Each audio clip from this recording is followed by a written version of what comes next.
My unfaithful fiancée told her friends that our relationship was the longest she'd gone without sleeping with other men. They found it hilarious, so I paid for my food and fled, realizing we weren't meant to be together, so I got my revenge. Hey everyone, my name is Tyler, and I'm 26 years old. I thought I had everything figured out when it came to dating. I'd been seeing this girl Madison for about 8 months, and everything seemed to be going pretty well. We had our routine, we got along decently, and I genuinely thought we were building something real together. Looking back now, I realize how naive I was about the whole situation. I should probably start by giving you some context about my life. I work as a web developer for a tech startup in Midtown, and I've been there for about 3 years now. We specialize in creating websites and apps that actually function properly. You know, e-commerce platforms that don't crash every time someone tries to check out. It's the kind of work that sounds more exciting than it actually is most days, but the pay is decent, and the work keeps me engaged creatively.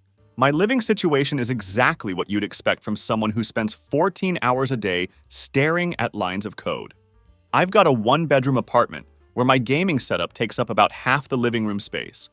The kitchen occasionally becomes a graveyard for takeout containers that I swear achieve sentience if left alone long enough. My neighbors probably think I'm running some kind of illegal operation based on how much I yell at my monitor during particularly frustrating debugging sessions. I've got 2 close friends who've been tight with me since our college days, Derek and Connor. Derek runs a small landscaping crew and is built like he could deadlift a small car without breaking a sweat. He's got exactly 0 patience for people's nonsense, which has served him well in both business and life. Connor works as an insurance adjuster downtown, which basically means he's a professional paranoid person who knows way too much about documentation and liability. These guys have been my core support system for years. Every couple of weeks, the 3 of us hit up this place called Iron Horse Pub. It's the kind of dive bar that's been serving cheap drinks and enabling questionable decisions since the Bush administration. And I'm talking about the first one. This isn't the type of establishment you'd bring a dating app match to unless you're really confident in your personality. The floors are sticky, the dartboards are held together with duct tape and hope, and the jukebox has been playing the same AC/DC song since Obama was in office. The crowd at Iron Horse is exactly what you'd expect from a place like that. Construction guys decompressing after long days, a few regulars who've been drinking there since it opened, and people like us who appreciate that nobody cares what you do for a living as long as you tip the bartender properly and don't start unnecessary fights. The bartender, Rick, is this former Marine who's seen every type of drunk idiot imaginable. He keeps the place running smoothly and doesn't hesitate to throw people out if they get stupid. He's the kind of guy who calls everyone buddy and somehow makes it sound friendly instead of condescending. That particular Thursday started like any other workday. I'd spent the entire day debugging a payment system that kept glitching out whenever users tried to process refunds. By 7 o'clock in the evening, my brain was completely fried, and I needed nothing more than drinks and friends who understood the therapeutic value of complaining about work frustrations. Derek was already posted up at our usual corner table when I walked into Iron Horse around 7:15. It was prime real estate. Good view of the TVs, close enough to the dartboards for easy access, but far enough from the bathroom that you don't get constant foot traffic disturbing your conversation. Connor rolled in about 15 minutes later, looking like he'd spent the entire day dealing with corporate executives who thought password 123 was adequate security for sensitive company data. "Please tell me we're getting properly wasted tonight," Connor said, as he dropped his jacket on the back of his chair. I spent 8 hours explaining to a CEO why his secretary shouldn't be using the same login credentials for company emails and her OnlyFans account. That was exactly the plan we had in mind. A few drinks, some wings that would probably take years off our lives, and maybe some darts if we could trust ourselves not to put holes in the wall. It was our standard Thursday night routine, and honestly, it was exactly what I needed after the day I'd had. Around 8:30, my phone buzzed with a text from Madison asking what I was up to. We'd been dating for about 8 months at that point, having met through a mutual friend at some house party. She seemed normal enough at first glance, had her own apartment, a decent job doing something with social media marketing, and could actually hold a conversation about topics other than reality TV shows. "Just drinking with the guys at Iron Horse," I texted back, thinking that would be the end of it. "OMG, perfect! Me and the girls are looking for somewhere fun tonight," came her immediate response. "We'll come meet you, never been there." That's what me and the boys exactly needed, I thought sarcastically. I tried to head this off before it got out of hand. It's not really that kind of place. I replied, hoping she'd get the hint. Don't be silly, it'll be great to hang out together, she texted back. See you soon, Soxo. When I showed Derek and Connor the text exchange, Derek just shook his head in that way that meant he knew our peaceful evening was about to get complicated. Man, this was supposed to be boys' night, he said. Now we're going to have to pretend we care about whatever Instagram drama they're dealing with this week. Connor was more philosophical about the whole situation.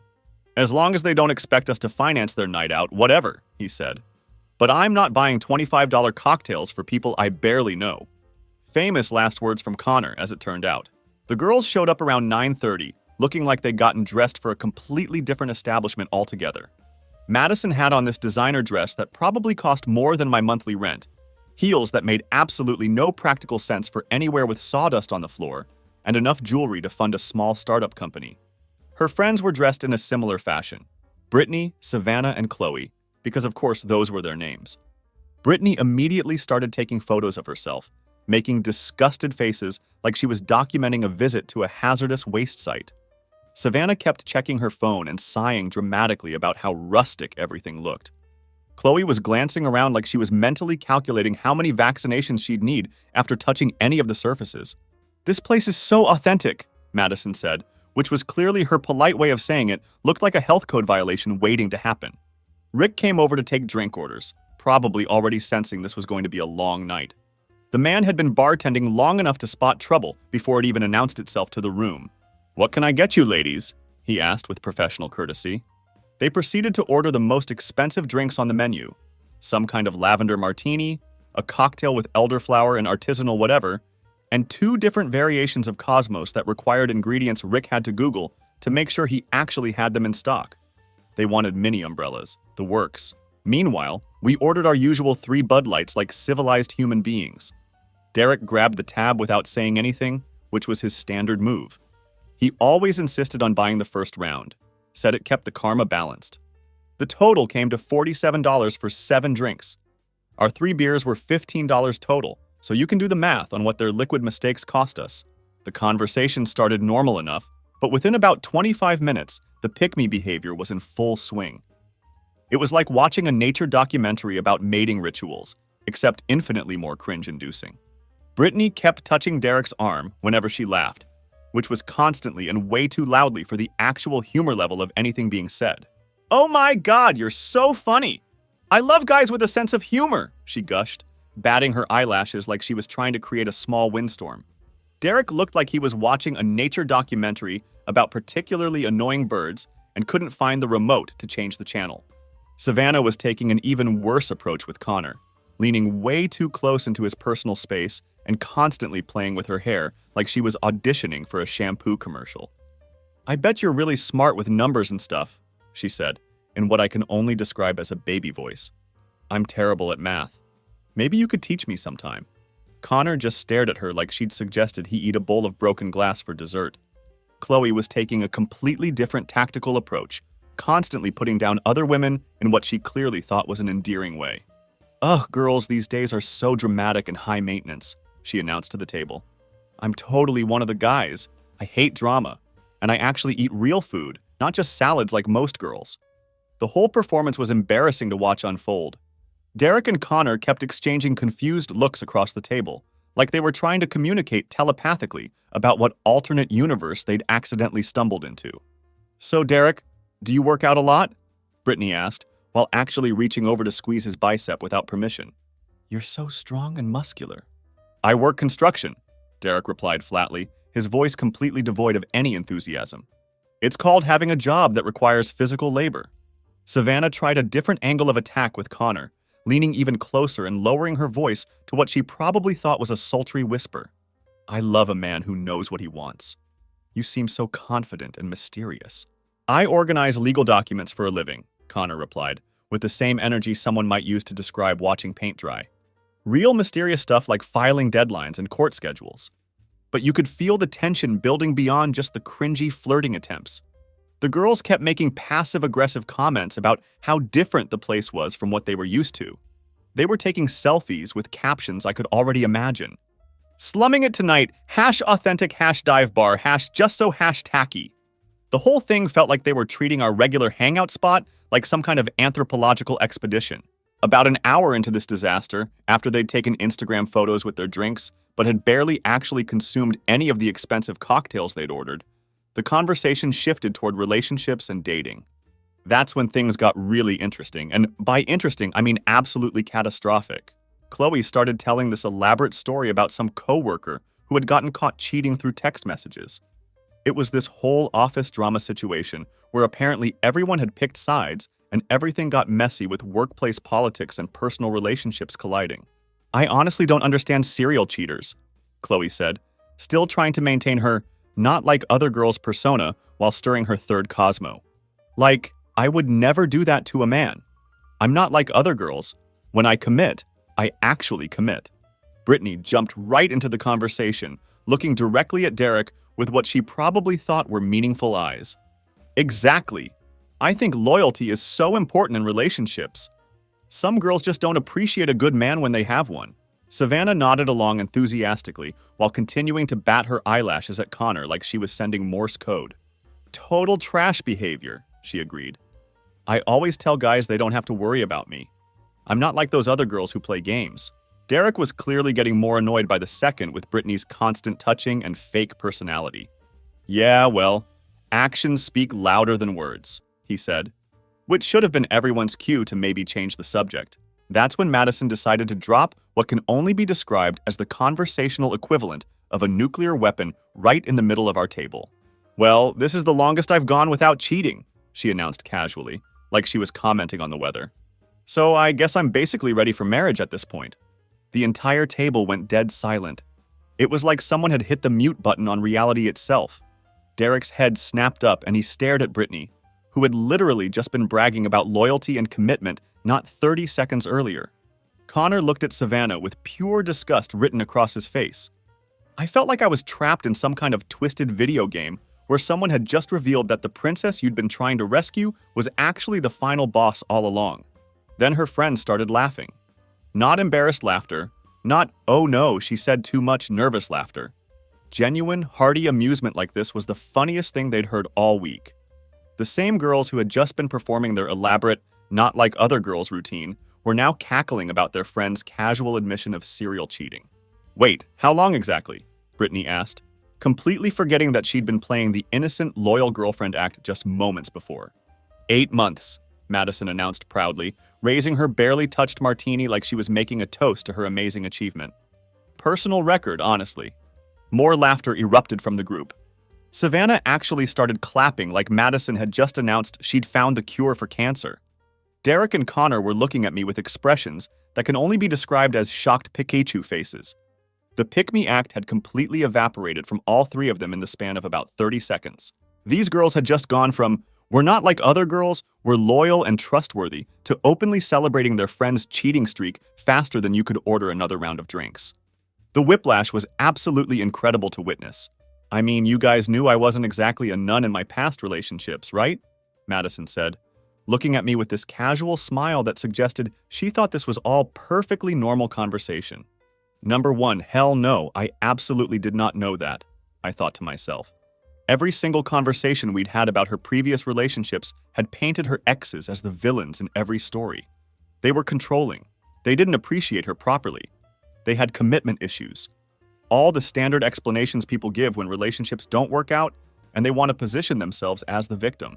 You said your exes were all jerks, I managed to get out, still trying to process what I had just heard come out of her mouth. Oh, they were complete assholes, she said with a shrug that was way too casual for someone admitting to being a serial cheater. But I wasn't exactly perfect either, you know? Derek leaned forward in his chair, and I immediately recognized that particular look in his eyes. Someone was about to get verbally destroyed, and it wasn't going to be pretty. What exactly do you mean by not perfect? He asked with dangerous calm. You know, I might have kept my options open while I was figuring things out with them, Madison replied. The way she said, kept my options open, was like she was talking about choosing between Netflix shows instead of systematically betraying every person who'd ever trusted her with their heart. Connor set his drink down hard on the table and looked directly at Madison with the kind of stare that could cut glass. So you're telling us that 8 months with Tyler is the longest you've ever managed to not cheat on someone? Yeah, I mean, it shows I'm really committed now, right? Derek started laughing, but it wasn't the good kind of laughter. Oh, this is absolutely incredible, he said. You're treating basic human decency like it's some kind of Olympic achievement. What's next? You want a parade for not shoplifting? The girls stopped laughing real quick when they realized the mood at the table had shifted dramatically. It's not that serious, Savannah jumped in, suddenly trying to defend her friend. Everyone has a past, you know. Having a past is dating different people before you settle down, Connor shot back without missing a beat. This sounds like a behavioral pattern that you're proud of. Brittany got defensive immediately. You guys are being really harsh. People make mistakes, and growth is important. Mistakes are one-time things that you learn from, Derek said, his voice getting more heated. This girl just told us she's never been faithful to anyone for longer than 8 months. That's not a mistake. That's a hobby. Watching my boys have my back without any hesitation was honestly the highlight of this entire disaster. These guys were ready to go to war for me before I'd even fully processed what was happening. It was like having your own personal army of loyal friends who understood exactly how screwed up this situation was. Look, it's not like I was out there being a complete slut, Madison said, starting to get angry now that the criticism was piling up.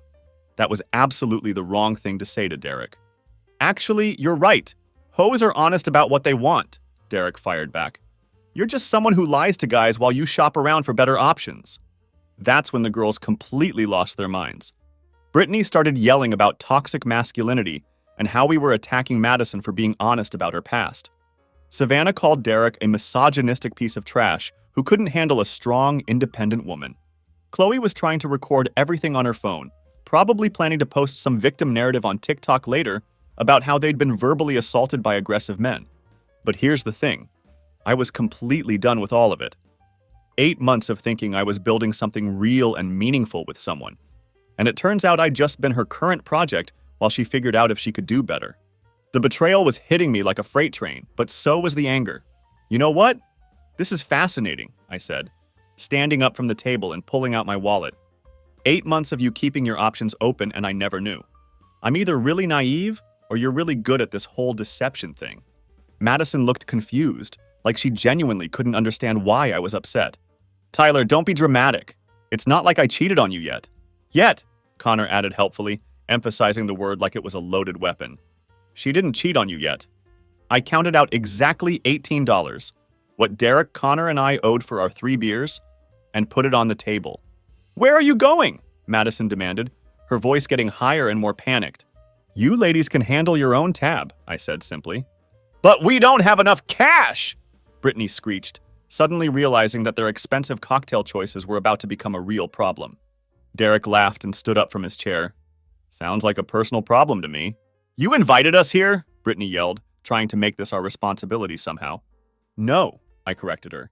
Madison invited herself here. There's a difference. Connor was already walking toward the dartboards, completely done with the conversation. Have fun explaining this whole situation to your Instagram followers, he called back over his shoulder. The 3 of us set up at the dartboard while the girls sat there with their $90 tab and their wounded pride. Other people in the bar were starting to stare because they were making such a scene. But we just focused on our game and tried to ignore the chaos we'd left behind at the table. This is so typical! Savannah yelled across the bar, her voice carrying over the music and general bar noise. You guys are such jerks! Derek lined up his shot carefully, taking his time before responding. Says the girl who just found out her friend treats monogamy like a temporary challenge, he said, then threw a perfect dart. We're calling an Uber! Chloe announced dramatically, like this was supposed to be some kind of threat that would make us reconsider our position. Cool story, Connor said, throwing a perfect bullseye without even looking in their direction. Madison marched over to where we were playing, her heels clicking on the worn wooden floor like an angry woodpecker. Tyler, this is ridiculous. Can we please just talk about this like adults? Adults? Are you serious right now? I said, not looking away from the dartboard. Adults don't brag about cheating records like they're sports statistics. I wasn't bragging. I was being honest about my growth as a person, she insisted. You were being honest about bragging rights you didn't actually earn, Derek said, pulling his darts out of the board. That's like being proud of not punching babies. It's baseline human behavior, not an achievement. That's when Rick decided he'd had enough entertainment for one night. He walked over with that calm authority that comes from years of managing drunk idiots and difficult situations. Ladies, you need to settle your tab and keep the noise down, or you're going to have to continue this conversation somewhere else. These guys abandoned us with their bill. Brittany pointed at us accusingly, like we'd committed some kind of grand theft. Rick looked genuinely confused by this accusation.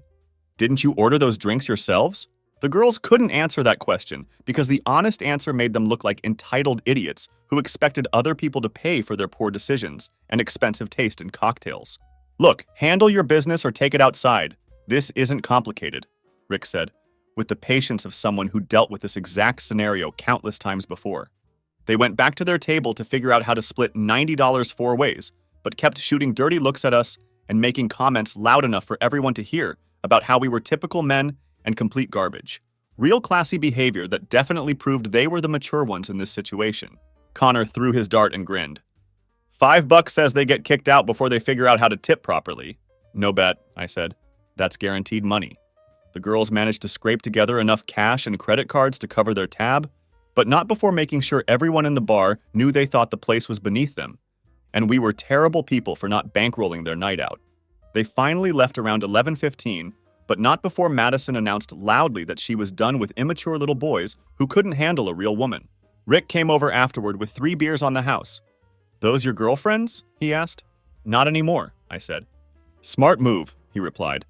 They were killing the vibe in here. You'd think that would be the end of it, right? Madison would realize she'd screwed up royally, maybe send an apology text acknowledging her behavior was completely inappropriate, and we'd both move on with our lives like adults.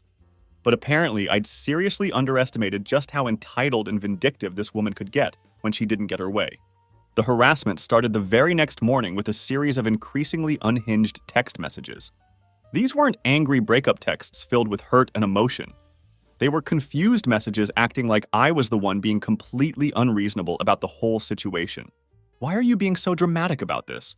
Was the first one that came through around 8 a.m. It's not like I actually cheated on you, followed by, my friends think you're completely overreacting to everything. When I didn't respond to the text messages, she escalated to phone calls. When I stopped answering the calls entirely, she started showing up places. My usual coffee shop, my gym, outside my apartment building. Just happening to be in the same place as me and wanting to have a conversation about how I was misunderstanding the situation. But the real escalation started about a week later when she got creative with her revenge tactics. First, she made fake dating profiles using photos from my social media accounts. Good photos, too. Ones where I actually looked decent instead of like I'd been living on energy drinks and Sprite for the past month. She started matching with girls in our area and sending messages claiming I was looking for hookups while in a relationship. I started getting confused texts from random women asking if I was really cheating on my girlfriend. I had to explain the situation to 4 different people before I figured out what was happening and realized the scope of her plan. Then she signed me up for every spam list and scam newsletter she could find online. My email went from maybe 25 messages a day to over 350. Cryptocurrency scams, timeshare offers, mail enhancement advertisements, political fundraising emails from both parties, you name it. I had to create a completely new email address just to function normally. She also started leaving fake negative reviews for our tech startup, claiming I'd been unprofessional and rude during customer support interactions. Fortunately, my boss knew me well enough to recognize that this was personal drama rather than legitimate customer complaints. But it was still embarrassing to have to explain why my ex-girlfriend was trying to sabotage my career.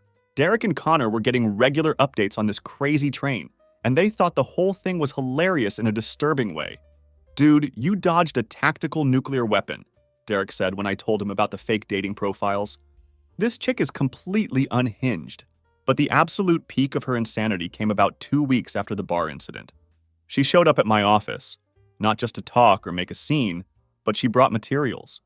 I'm talking about a poster board with printed screenshots of our text conversations, photos of us together, and what looked like a legitimate PowerPoint presentation about our entire relationship timeline. She set up in the lobby like she was campaigning for student government president. I just want everyone to know what kind of person Tyler really is, she told our receptionist, who was trying to figure out if this was a mental health emergency or just regular Friday office entertainment. The presentation was titled, and I'm not making this up, 8 Months of Manipulation, How Tyler Emotionally Abused Me. It was complete with highlighted text messages, relationship photos, and a detailed analysis of everything I'd supposedly done wrong throughout our relationship. And she was dead serious about the whole thing. Security called the police. She got escorted off the property while clutching her poster board and yelling about how I was going to regret treating her like this. My coworkers thought it was the most entertaining thing that had happened in our office all year. My boss pulled me aside afterward and said, "Whatever you did to make that woman lose her mind, don't do it again. But also, it's probably good that you found out she was crazy before things got more serious." That's when I realized this wasn't just going to blow over naturally. Madison was escalating her behavior. Her friends were enabling her completely, and they were all convinced that I was somehow the villain in this story. It was time to call in some professional help. Connor, being the insurance adjuster, had been quietly documenting everything from the very beginning. This is what happens when you're friends with someone whose job revolves around evidence collection and liability assessment. He'd been taking screenshots of the fake profiles, saving evidence of the email spam campaign, and even taking photos of her showing up at places she had no business being. "This girl is basically conducting a full-scale harassment campaign," he said, showing me his meticulously organized folder of evidence. "But if we're going to do something about it legally, we need more comprehensive information." That's when Chloe, surprisingly, reached out to me directly. It turns out she'd been getting increasingly uncomfortable with Madison's behavior and the way Brittany and Savannah were encouraging and enabling it. She'd kept quiet during the bar incident because she didn't want to become a target herself. But watching Madison's complete meltdown over the past few weeks had been a real eye-opening experience for her. "Tyler, I need to apologize for that night and everything that's happened since," she said when we met for coffee.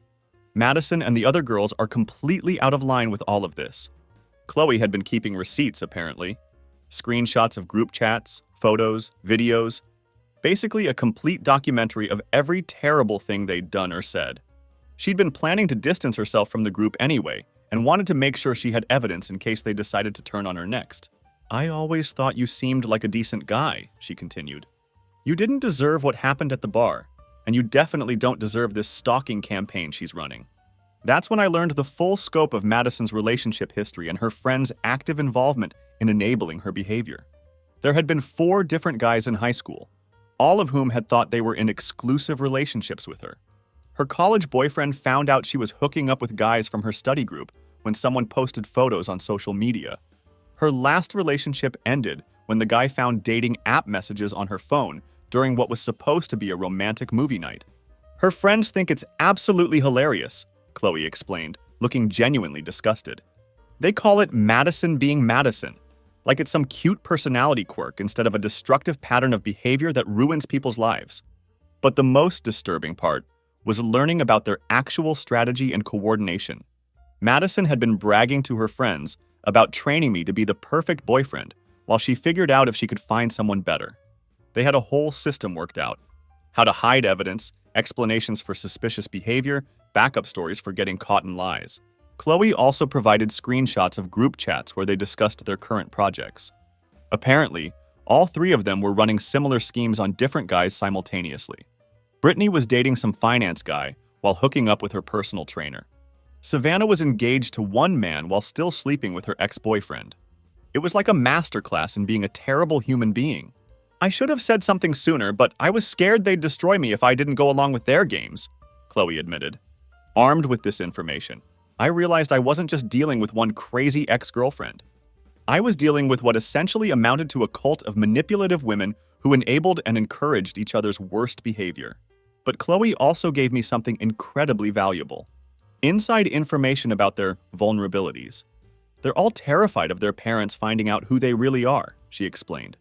"They've been lying about their relationships for years, making themselves out to be victims whenever things go wrong." Brittany's parents were conservative religious types who thought she was a sweet girl looking for a nice husband to settle down with. Savannah's family was old money who would cut her off financially if they knew about her actual lifestyle.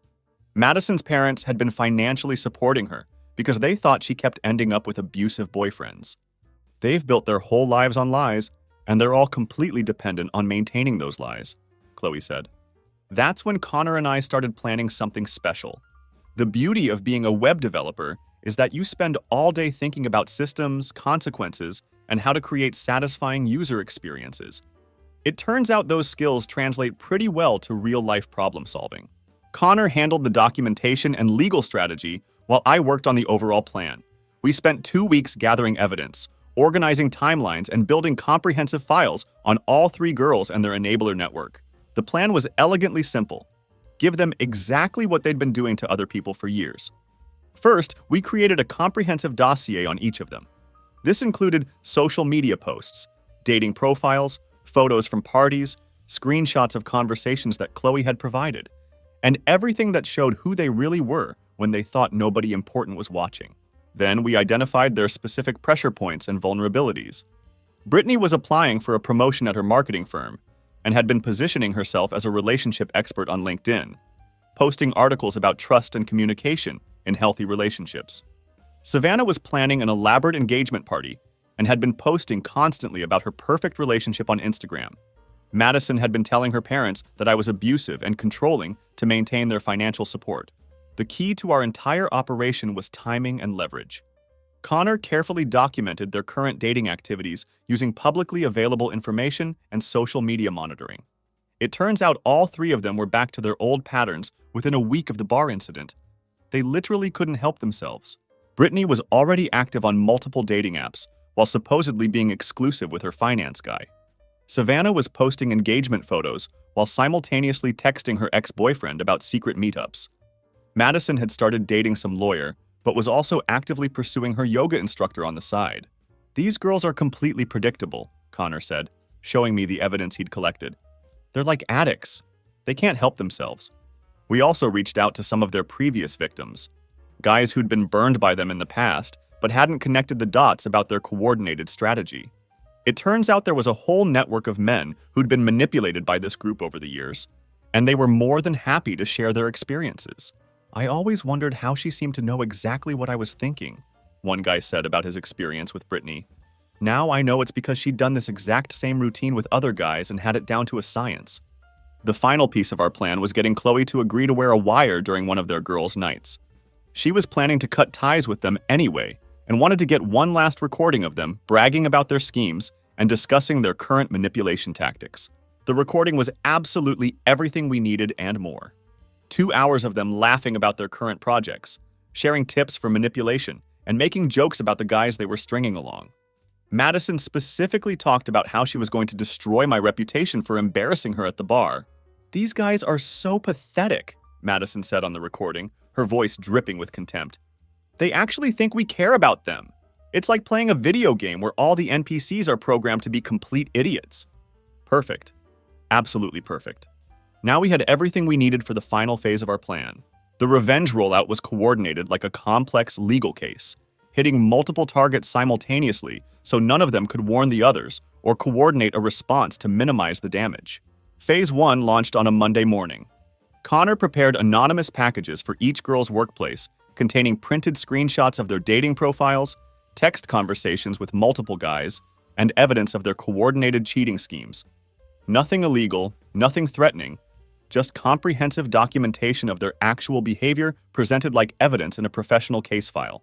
Brittany's marketing firm received a folder showing her LinkedIn posts about relationship integrity, alongside screenshots of her actively juggling 4 different guys while bragging about it in group chats. Her boss, who'd been considering her for a promotion to handle their family values client accounts, was reportedly very concerned about her professional judgment and personal integrity. Savannah's engagement party planning company got evidence that she was cheating on her fiancé while posting about their perfect love story on social media.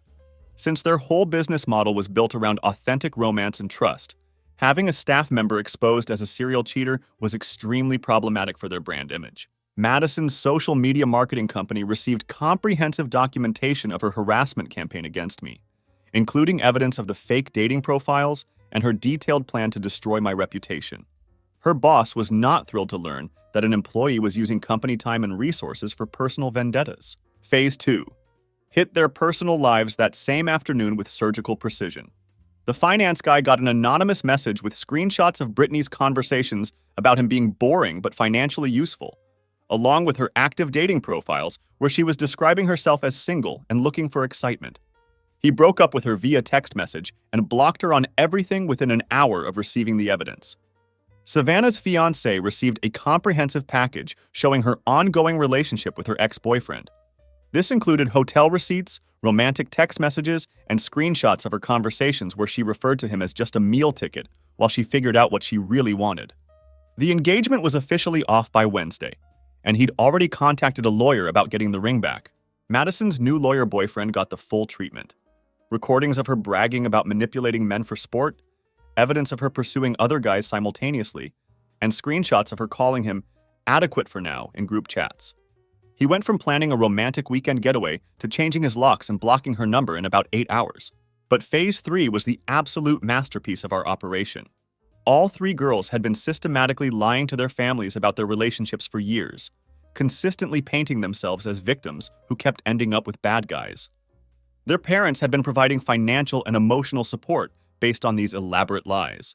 Each family received a carefully curated package showing the truth, not just about their daughter's current behavior, but years of documented evidence showing the established pattern. The group chats where they laughed about manipulating stupid guys, screenshots of them coaching each other on how to lie effectively to parents, and photos from parties where they were clearly not the innocent victims they'd been pretending to be. Brittany's conservative religious parents were absolutely devastated to learn that their sweet daughter, who was supposedly looking for a godly husband, was actually running a sophisticated manipulation scheme on multiple men while posting about it on social media like it was entertainment. Savannah's old money family was horrified that she'd been cheating on her fiancé while planning an expensive engagement party that they were funding. The family patriarch, who prided himself on integrity and honor, was reportedly reconsidering her place in the family trust fund. Madison's parents got the complete truth about our relationship, including recordings of her admitting she'd never been faithful to anyone, and her detailed plans to see how long she could keep me around while shopping for better options. They also learned about her harassment campaign, the office incident, and her actual behavior patterns going back years. The financial support stopped immediately. Brittany got evicted from her apartment 3 weeks later when her parents stopped paying her rent. Savannah had to cancel her engagement party and move back in with relatives who were less than thrilled about the situation. Madison lost her car when her parents stopped making the payments and had to take public transportation for the first time in years. But the absolute best part was watching their friend group implode in real time. Within 48 hours of the evidence going public, they all turned on each other in the most spectacular way possible. It was absolutely beautiful to witness. Brittany blamed Savannah for encouraging her behavior and being a bad influence. Savannah claimed Madison had pressured her into cheating and manipulating men. Madison accused both of them of being jealous of her success and deliberately sabotaging her relationships. Chloe, who'd been instrumental in gathering evidence, completely distanced herself and started posting on social media about recognizing toxic friendships and choosing better people to surround yourself with. The social media fallout was incredibly entertaining to watch unfold. Their Instagram stories became passive-aggressive wars where they'd post about fake friends and people who couldn't be trusted. The comment sections became battlegrounds where they'd air each other's dirty laundry for everyone to see. It was better than any reality TV show. Derek and Connor watched the whole thing unfold like it was the season finale of their favorite television series. "This is better than anything on Netflix," Derek said, scrolling through the drama on his phone during one of our Thursday night bar sessions.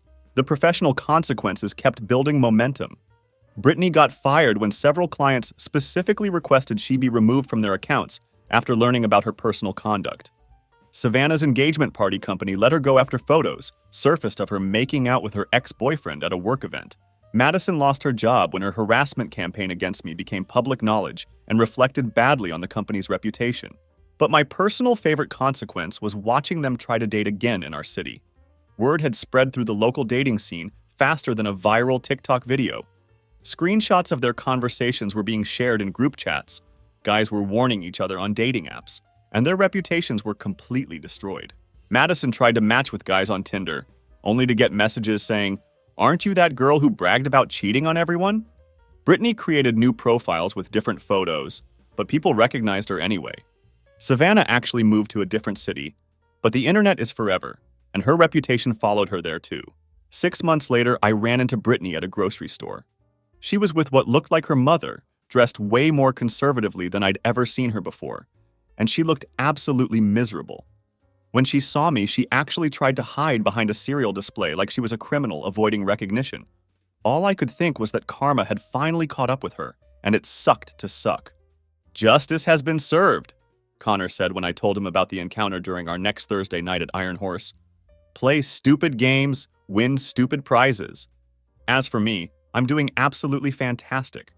I started dating someone new about 4 months after the whole incident, a graphic designer named Jessica, who I met through work connections. When we talked about our past relationships, she was refreshingly honest about her experiences without treating them like competitive achievements or strategic victories. It was like night and day compared to Madison's approach to dating. Derek and Connor are absolute legends for having my back that night at Iron Horse Pub. Having friends who will defend you without hesitation when someone shows their true colors is worth more than anything money can buy. They didn't even know the full scope of Madison's manipulation at the time, but they were ready to go to war for me based on what they witnessed. Rick still buys us around whenever we come in for our Thursday night drinks. "You guys handled that situation perfectly," he always says with a grin. Sometimes people need to learn that actions have consequences. But here's the twist that nobody saw coming. The best part of this whole story is that Chloe ended up dating Derek about 5 months later. Yeah, I know, I didn't love the idea at first either, but I have to give her credit where credit is due. She seems genuinely good now. It turns out she'd had a crush on him since that night at the bar when he defended me without knowing the full situation or having any obligation to get involved. They're actually really good together. Chloe brings out Derek's softer side, and Derek gives her the confidence to stand up for herself instead of going along with toxic people just to avoid conflict. She's completely cut ties with her old friend group and has been working on becoming a better person. Sometimes, people really can change when they remove themselves from toxic environments. Madison and her remaining crew wanted to play games with people's emotions and manipulate multiple victims simultaneously for their own entertainment. Instead, they lost their jobs, their relationships, their financial support, their friend group, and their reputations in the local dating scene. All because they couldn't resist bragging about their worst qualities to someone who had every reason to care about being manipulated and deceived. Sometimes the most satisfying victories come from simply letting terrible people reveal who they really are, then giving them exactly what they deserve. They created their own downfall by being proud of behavior that any decent person would find disgusting. We just helped broadcast their true nature to the people who needed to know. The whole experience taught me that there are people out there who treat relationships like games, and they often travel in packs that enable each other's worst behavior. But it also showed me that when you have genuine friends who have your back, and when you're willing to stand up for yourself, justice has a way of working itself out. I'm grateful it happened, honestly. Better to find out Madison's true nature after 8 months than after 8 years or a marriage. And now, I know exactly what red flags to watch for, and I have an even deeper appreciation for honest, genuine people like Jessica. The moral of the story? Don't brag about being a terrible person to someone you've been lying to for months. And definitely don't underestimate what a web developer and an insurance adjuster can accomplish when they decide to work together on a project.